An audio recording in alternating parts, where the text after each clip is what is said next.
us begin. Here is my first cake scenario. What I'm going to do is I'm going to take you through a bunch of different cake scenarios that you might have when you're delivering a cake or when you're trying to take a picture of a cake that you want to put up on a blog. You know, different situations and how you might take a good picture of your cake in that situation. And using a variety of different types of cameras, because we're probably all of us are not professionals, right? Because if we were, why would you be watching a Periscope on how to photograph your cakes? So this is from the perspective of somebody who's not a professional, which is me. I do what I can to take nice photos, but I'm not a professional, so I don't know professional terms, I don't know the names of camera parts, I don't even know what 90% of my camera does, but I do know how to take a good picture based off of some things that I have learned. So the first thing I'm going to talk about is just taking a picture of your cake in front of a wall, right? So this is like a 3-foot section of wall. Typically there's a picture right there, so I just take the picture down so that I have a nice even backdrop. I've got some light coming through this window, so I have a shadow back there. So I'm just going to close my window shade and open my front door.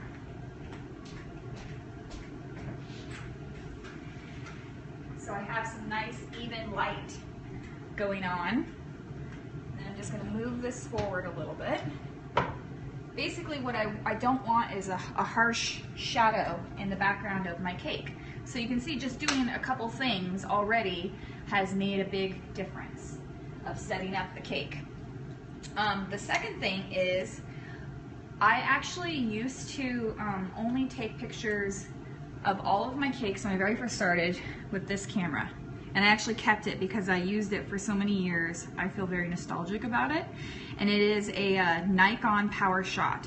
This costs about $89 at Best Buy or Amazon.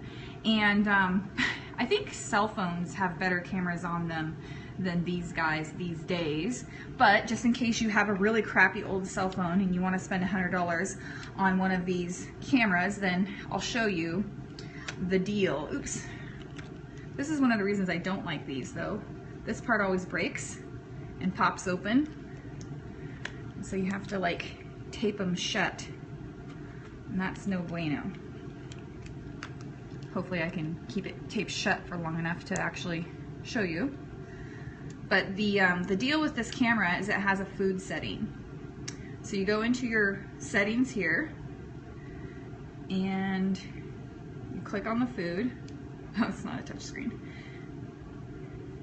That. And that puts it on, basically it says, hey, I'm taking a picture of food.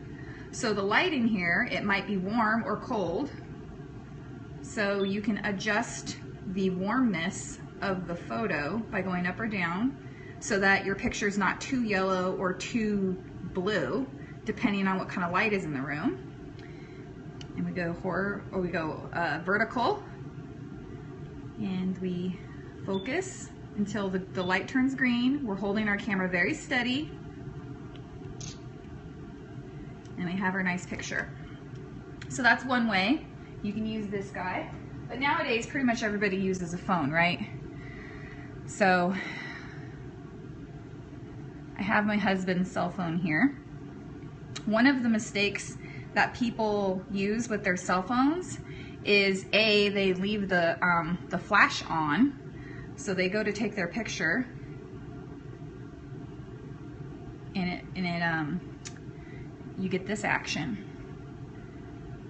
Yeah. So you got that really like harsh lighting in the background, and it's not so great, especially if you are, you know, at a venue or something. So you want to turn your flash off. Oh, another thing they do is they take the picture from like up here. Like they take it from up here. This is not an attractive angle for your cake. I know you're trying to take multiple pictures of details and stuff, but when you post a picture on, if you post your picture on your website, they should all be kind of a consistent angle. and that should be just a nice picture from the front. So just get in nice and tight, have the flash off, and take your picture. So that is good enough quality to put on your website. It doesn't have any crazy flash going on. We've got no harsh shadows. There's no tools in the background. It's just a nice clean look. And then you can use apps like PicMonkey or Picasa to put your watermark in the bottom corner so that nobody steals your photos, right? By the way, I'm sorry my hands are dirty. I've got food coloring stuck in my nails, so you know. I don't know if this one does that. Somebody said you can double tap the screen until you see the sun. This is an older phone, so but yeah, so that's one thing about taking pictures with iPhones. So another scenario is, one second, let me get it ready.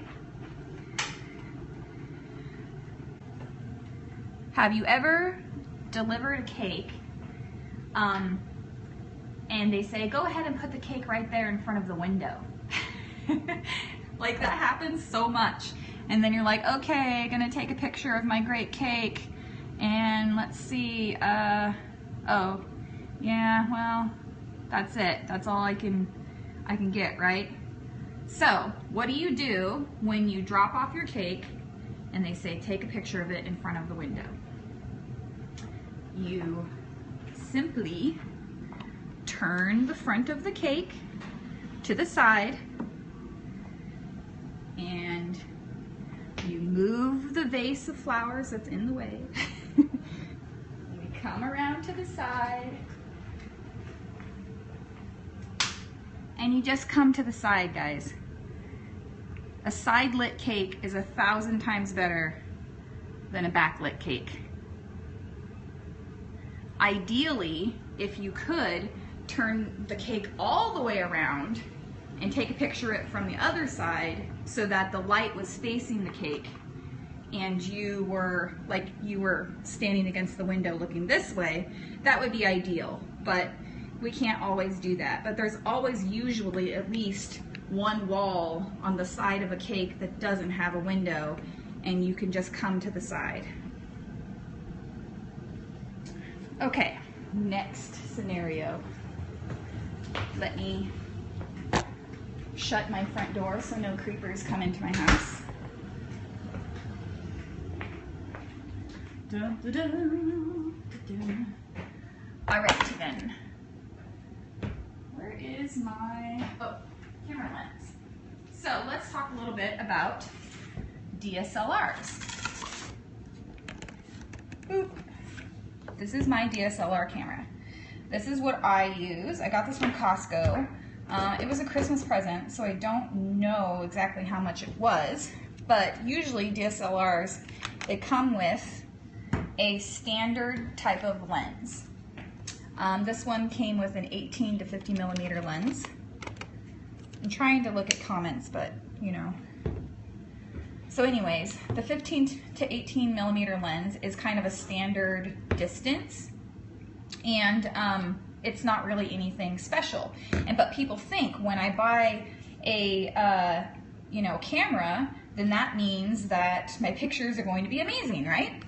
So then let's put the camera onto auto, and I'll turn up. Turn on our camera, which has a charged battery this time. And here, let's get a little bit closer so you can be realistic. Like we wouldn't take a picture of a cake all the way across the room. So I'm going to on auto with my nice camera. Oh no, we've got a flash and we've got some like super harsh shadows again. And that's what happens. People think that just because they took a picture with a nice camera that they're gonna have, you know, nice pictures. So then we think, okay, well now I'm gonna go to manual, right? Manual is what you gotta do.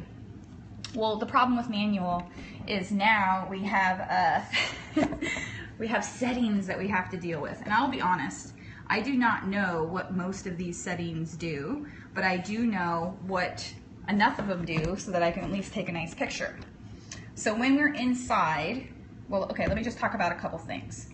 You need to think about ISO, which is your film speed. That is used from 100 to like 1600 usually. You need to think about your shutter speed, which is how fast your camera lens blinks, beep beep, like your camera lens is like a eyeball. And then we need to think about the f-stop, which is how open your camera lens is. So a small f-stop means that the eyeball is open, big, big, big. And a small f-stop means your camera eyeball is open small. So if you have a big f-stop and a fast shutter speed, like 1/1000th of a second, it goes blink really fast. And if you have a slow f-stop, it lets in more light, but it has a slow blink, so it goes blink. So unless you're on a tripod or something, your picture might end up blurry because you're trying to hold your hand steady to take a picture, and it goes blink and your hand's like this. And it's like, why is my picture's blurry? So when you're taking a picture inside, not out in the sunshine, let's talk about ISOs. You go into your camera settings, the menu, and you navigate to where it says ISO. And the lower the ISO, the brighter it is outside. So 100 ISO means you are out on the surface of the sun, like on the beach, in direct sunlight. There's crap tons of sun everywhere. Inside is usually around, for me, around 800 to 1000 ISO, right? So let's start there. Secondly, let's adjust our f-stop. So that's the f4.2, that's the f-stop. With this camera lens, it only goes, I think f4.2 is as low it will go. So the lower the number that your f-stop says, the blurrier the background will be. So that's a nice way to add depth, you know, to your photo. But not all lenses will do that. And the way you adjust your f-stop on this camera is to hold down this plus minus button and use this wheel here, right? So that changes the f-stop. So let's get it as open as we can, which is 4.2. And then the third thing is the shutter speed. That's this little white line right here, and you adjust that with the wheel. And ideally, your photo is properly exposed when those lines are right in the middle. But what I usually do is I usually overexpose my pictures. So I usually go a little bit to the left so that they are brighter than what is technically perfectly exposed. This is the camera that I use. So this is not the lens that I use. So then when we take the picture, let's check and see. But make sure my, okay, trying to hold my camera and both cameras at once.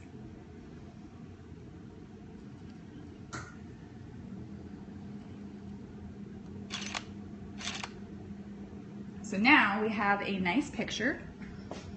You can see that. It's pretty nice, right? So it's like, you know, it's not amazing. It's you know, in focus. There's no hard shadows in the background and such, but it's not like, wow. I feel like when people say, I really want my photos to look wow, this is not what they mean. This is just kind of like, that's pretty good, right? So let's go to the next scenario, which is a different lens. So I'm going to take my 18 to 55 millimeter lens off, and I'm going to put on something called a 50 millimeter lens. And this is something that I got for Christmas. It was not cheap, but it was worth every penny of investment because this makes my cakes look amazing. And it has nothing to do with my camera. This is just a camera body. It's no big deal. So the lens is really the difference. So let's put that on there.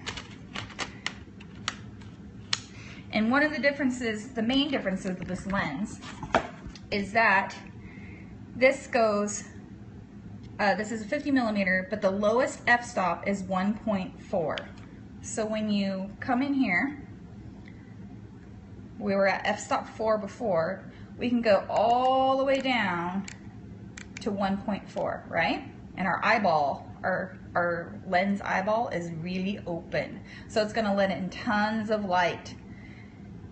And then we're going to, let's see, make sure that our exposure is proper. Slightly overexposed. So I have my lines about, you should be pointing your camera at whatever you're going to take a picture of when you're making these adjustments, by the way.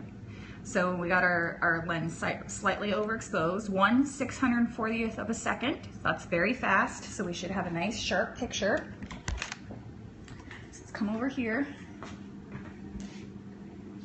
Actually have to get a little bit further away because of the lens. When we take the picture,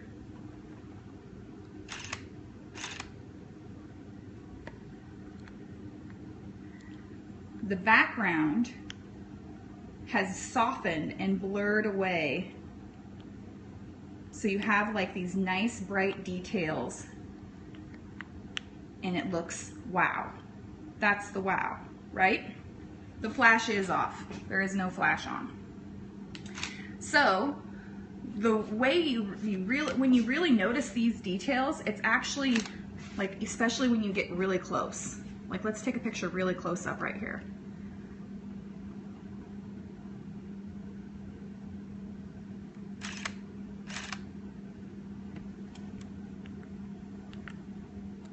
You see how the background is all blurred out and the details really pop? I mean, that is a huge difference between, now let me take the same picture with the other lens. So in this picture, this is with the other lens. You can see it's a nice picture, but the background is super in focus. So the details and stuff don't pop out as much on the cake because you're like distracted by the background. So now I'm going to take you guys outside to where I take pictures of my cakes. Actually, is right here. I made a backdrop on my back patio. And let me go get a cake real quick. So the reason I made this backdrop here is because I wanted to be able to take pictures in natural light, because I don't always have, you know, good lighting in my kitchen. So let me show you the picture. Since we're outside, remember, we have to adjust our ISO and say, hey, we're outside. It's very bright out here. So we're going to go 160 ISO. And then we're going to turn our shutter speed down a little bit. And I'm going to take my picture.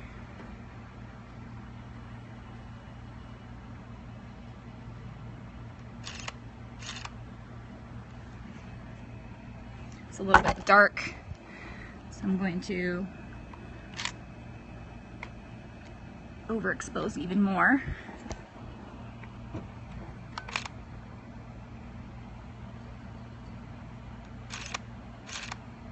Okay, that looks better.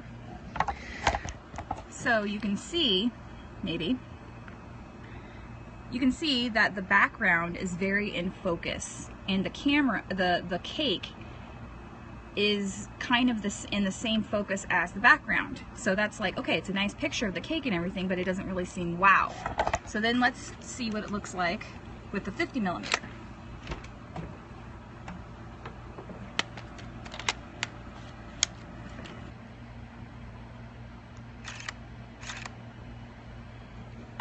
Okay, so now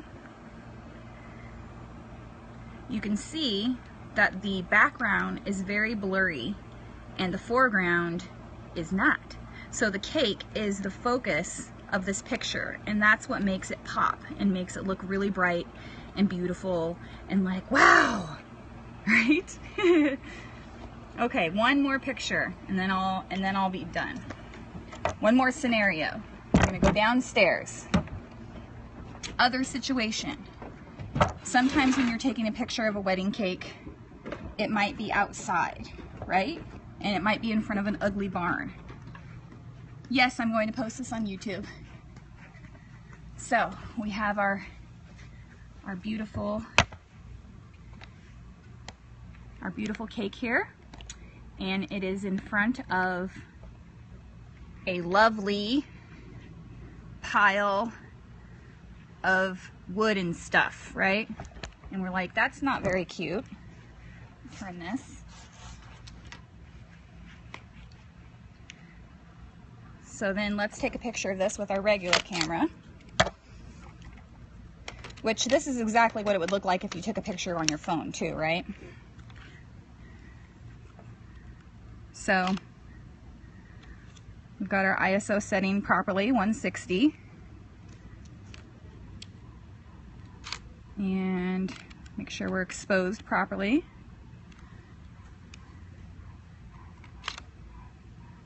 So you take, focus on the picture, focus on the cake. You take the picture and you're like, wow, that barn in the background doesn't look so great in this picture, but you can't move it. You know, it is where it is. Like, let's say you just can't move this and you have this background in there and the cake is not looking so cute. So you put on your 50mm lens, your best friend, the camera that makes everything all better.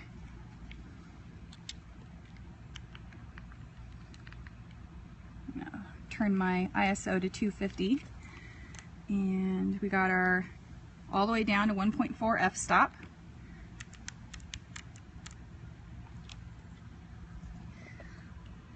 Yes, I will repost this on YouTube. Oh, I gotta back way up because of this lens. Back it up, back it up. Oh my goodness, you guys are gonna freak out when you see this.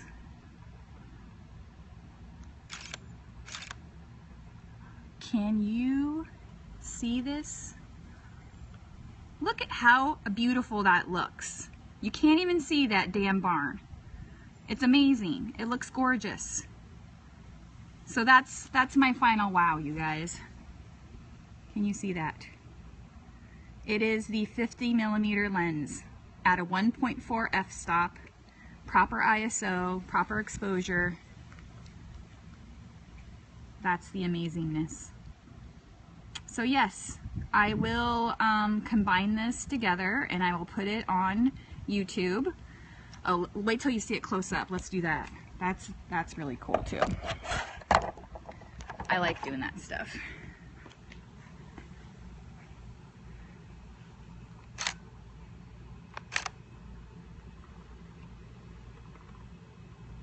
Watch this. Take a picture real close up and then the background blurs out.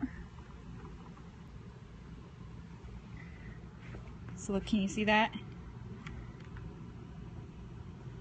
Trying to not get like light in here. You see how the background blurs out? And you just see those really beautiful details of the flower, but then it fades out as it goes to the back. You can only do that with the 50mm lens. That just looks like magical. So you can go from having a kind of an okay picture of your cake to having a hot damn, my cake looks amazing picture of my cake, right? Okay.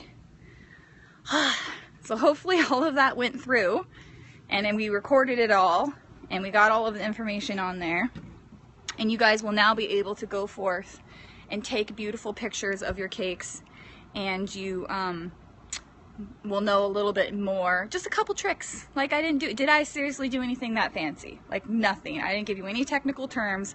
ISO, f-stop, shutter speed. That's it. That's all you really need to know. Yes, now you can start taking photos.